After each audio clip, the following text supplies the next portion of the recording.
Welcome back. We are now, about 25 days or even less for the budget to be announced. Separately, of course, the Reserve Bank has struck a cautious note and hinted at stress for the financial sector. They will probably come with something different when the financial next stress report comes. But we are hearing of MSME and retail asset sales to asset reconstruction companies. So really, there are many things to ask a man who knows all these answers. We have with us Mr. Rasesh Shah, the CEO, the head of Edelweiss Group. Good morning, Rasesh. Thank you very much indeed for joining us. Well, first up, the budget. I mean, a very important one, as the finance minister has been stressing, coming after a momentous 2020. What, from the financial sector point of view, would be the top requirement or ask?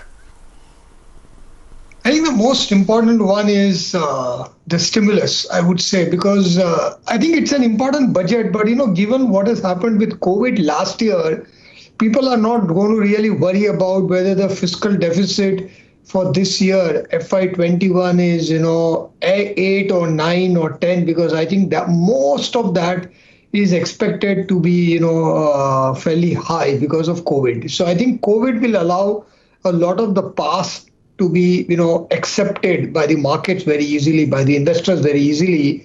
I think going forward, the economy has started doing well. It needs momentum, and I think concerted action by RBI and the government will be very important. What the government can do is spend money, because I think RBI has done whatever it has done. Liquidity, interest rates low, as liquidity is at an all-time high. Interest rates, home loans are at an all-time low. All that has happened, but that still benefits only 20% of the economy. There is another 80% of the economy which is not direct beneficiary of the monetary policies. For that, the fiscal policies are very important. And for that, I think stimulus, cutting tax rates for common man is going to be very important one. I don't think there is anything specific for capital markets that is required, because I think capital markets, as you can see, are doing well on their own. So as long as there is nothing untoward towards capital market, nothing proactively extra is required. But I think stimulus for us will be the biggest one, especially for the middle class, for the lower middle class, for the rural population. And that will give the momentum to the economy in the next year. Over and above that, I think privatization is the big theme now. Government has already made a lot of movement on that. We expect to see a lot of opening up on that. A lot of action on that. We expect to see a lot of opening up on FDI, especially insurance and others, because we need equity money. For the next year, if the economy has to grow, we need to arrange capital, equity capital, credit capital. And for equity capital, opening up FDI is also going to be important. So I think these are the 3-4 areas which will be very important. A lot of people are talking about bank recap and all. I don't think that's a big item on the agenda, because banks are doing well. Even PSU banks are doing well, and most analysts are upgrading earnings. So I think banks will now take care of themselves. Though there could be some COVID-related stress, I think it's not going to be very heavy. So I think I wouldn't look at government spending a lot on bank recapitalization, but I would look at raising money through privatization, very aggressive privatization, opening up FDI. Yeah, Rasesh got that.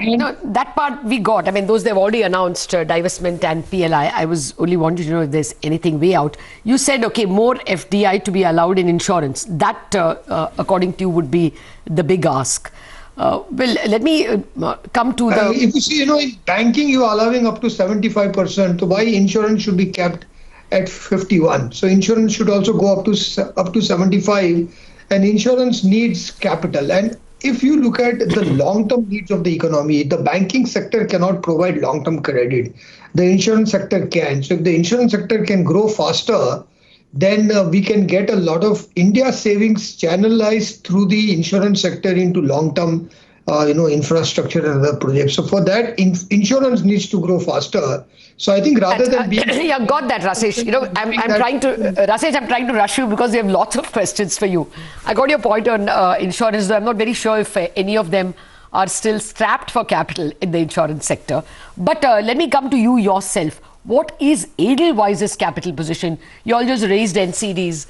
So if you can give us an idea of what is your capital adequacy and what is likely to be the amount you have to set aside for credit costs. In fact, ironically, in all our entities, currently capital adequacy is at an all-time high. Like our NBFC is at 24% capital adequacy. Our HFC, Housing Finance Company, is at 28%. ARC is at 35%. As you know, the requirement is only 15%. So we used to be at about 18-20% capital adequacy in normal times. So equity capital, because capital adequacy is about equity. When you say capital, we sometimes mean equity, sometimes we talk about liquidity. So let me address equity capital first. I think equity capital for most of the banks and NBFCs is now fairly in place. Maybe some PSU banks require equity, but otherwise, I think for us, in almost every entity which is credit related, our capital adequacy is an all-time high. On liquidity also, we are actually currently at almost 23-24% of our total borrowings is liquidity on hand. In fact, it's now become very strange because that liquidity is hurting you because interest rates are coming down. So your yield on those, that excess liquidity is also coming down. We are seeing growth coming back. So housing finance has started growing fairly well. We expect from this quarter MSME loans also to start coming back. We are seeing a fair amount of little bit of movement on that also. So I think growth on housing and MSME will come back. But liquidity wise, we have almost about 7,500 crores of liquidity on a total borrowing of only about 28,000 crores. So I think there is a lot of liquidity. And we recently raised the NCD issue of, we were planning 200 crores, 100 plus 100. And in 5 days, we got 240 crore. It was oversubscribed overwhelmingly. So I think the bond market is also coming back. The good news is that the banks were always, providing credit to the NBFCs in the last 2 years, but the bond markets had shut down for various reasons, as you know. I think the bond markets are opening up again and opening up for NBFCs. And that is good news because that will drive some amount of credit growth again. So it's good to hear that you have 7,500 crores of liquidity on the books as of now. Rasesh, good morning. Happy New Year to you. The RBI though put out a report where they were quite cautious on the banking sector as a whole and expect more pressure in terms of asset quality. Do you think the worst of the stress in the banking and the NBFC sector is not behind us just yet? And where do you still see some vulnerable pockets now? So I think it's an interesting one. What RBI is saying is not wrong because I think there is going to be impairment. There is going to be extra credit cost. So if you look at most NBFCs and banks operate at about 1.5% kind of credit cost on an average. I think for the next 2 years, because of COVID, this will go up by another 1%. So I think 1 plus 1, 2% extra credit cost is going to be required. So RBI is not wrong because that's not a small number because that will have to go through the P&Ls of banks. I think most banks have started providing for it and they've raised equity against it. If you look at most of the banks have raised equity, which is in the range of 2 to 4% of the total assets. So I think banks have covered that through capital raising, equity raising, and they've covered it via providing and all that. So I think if things remain the way they are and improve as they are improving, the economy is really on a comeback. And I think after a long time, even a lot of diehard skeptics on Indian economy are starting to become positive on the economy over the next 4-5 years point of view. So on a 4-5 year horizon, if economy is coming back, then this whole NPA thing of the last 5-6 years, which has really plagued the Indian banking sector, should start getting over. So I think we will see some impairments, increase in impairment. Most likely what is about 1 to 1.5 will become 2.5 to 3 as percentage of the assets as credit cost. But I think it's in the price, it's expected, and it is already provided for via equity raising and via this. So I don't think there is going to be a crisis or what I call unpleasant surprises. I think what happens is we all react very badly to unpleasant surprises and they're unexpected. I think this is more or less getting expected, so it won't create a lot of problem. Okay. Well, we are running out of time, Rasesh. So very quickly, banks have now started putting retail assets on the block. A fairly large number of them. Ritu Singh reported that yesterday. Do you think there will be enough buyers, and do you think this is the way forward? How are you looking at this development?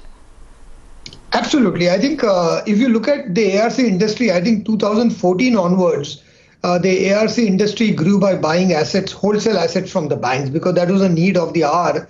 And the banks needed somebody to take over and resolve those wholesale assets. And we saw a big growth in the ARC industry from 2014 onwards under the 1585 structure. I think the same is happening for retail and MSME. Our own ARC has seen a lot of inquiries, and we have been actually last 2 years, most assets we have bought are in retail and SME sector only, not in the wholesale arena. So I think this is now going to be the need, because of COVID related, as I said, there is going to be impairment, there is going to be stressed accounts. It's been provided for, so it's not going to be unpleasant surprise, but somebody will still have to resolve them. So especially even things like mortgages and security. What do you think? There will be enough buyers for the retail assets? I think so. I think there is a demand for about 1 lakh crore a year of retail assets to be sold. Okay. So if you look at that, even half of that gets sold at about 50,000 crores, and they usually will get sold at about 50 cents to a dollar. So 25,000 crore on 85.15. So ARCs or the buyers have to provide 15%, which is about 3,000-4,000 crore. I think that kind of capital is available. So I would expect in the coming year about 40-50,000 crores worth of retail assets to get sold by the banks to ARCs. And ultimately, ARCs are good at recovery, resolution, and they provide capital also because they put in their skin in the game. So I think what was wholesale for the last 5-6 years will be retail for the next 3-4 years. Okay. Well, I don't know if all the bankers are going to be happy with that 50 cents to the rupee, but nevertheless, one hopes the sales happen. Of your verticals, I just wanted 2 quick questions. In your corporate credit and retail, what kind of credit cost are you expecting in the current year and next? And in your wealth management, what kind of growth can you see in the current year itself? It seems to be the golden year for wealth management. Absolutely. I think on the wholesale, credit cost usually have averaged about 2.5 to 3% a year in normal times. Last 3-4 years, they've exceeded 5%. So that has gone up. I think it will remain about 2.5 to 3.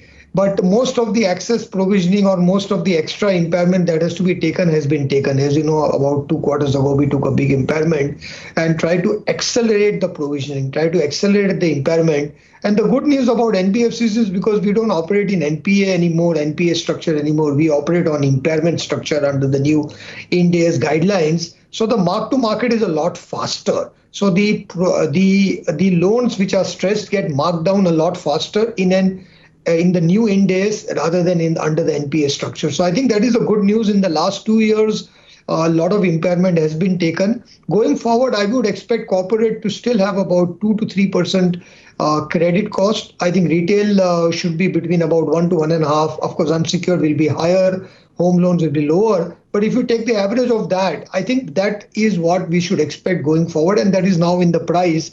On the wealth management side, we're seeing I think that whole story about financialization of household savings, which has been there, is really also coming of age. And we are seeing that because interest rates are low, people are looking for yield, people are looking for investments, people are also doing more long-term planning, and that is where wealth management comes in.